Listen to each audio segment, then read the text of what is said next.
كنت قاعد مع مجموعة من الأصدقاء بنتكلم في الكورة، وانتوا طبعا فاهمين القعدة اللي بيكون فيها زملكاوية وأهلاوية بتكون عاملة ازاي.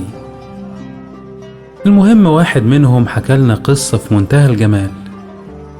بيقول زمان الزمالك كان عنده ماتش صعب جدا مع فريق جزائري.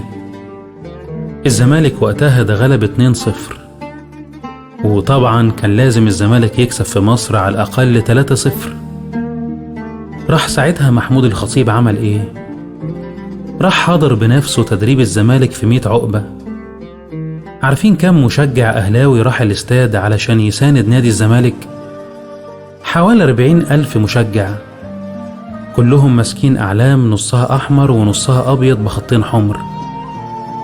صدقوا إن الزمالك يوميها كسب فعلا 3-0. لا، والحاجة الجميلة بقى إن نفس الحركة دي حصلت ردا للجميل.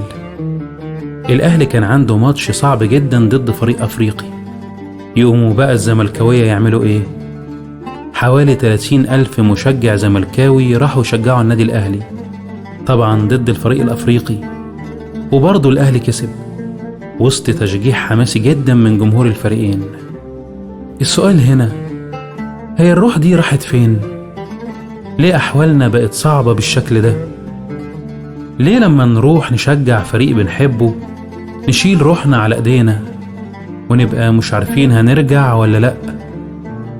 جربوا كده الإحساس الراقي ده ما بين المشجعين، بدل التحفيل والشتايم وكل جمهور مستني مصيبة تحصل للجمهور التاني.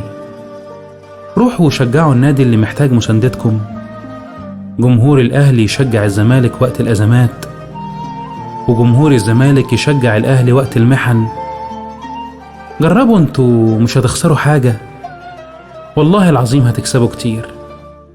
صدقوني هتطفوا نار الغل اللي جوه القلوب، وهنرجع حبايب زي زمان. إلى اللقاء.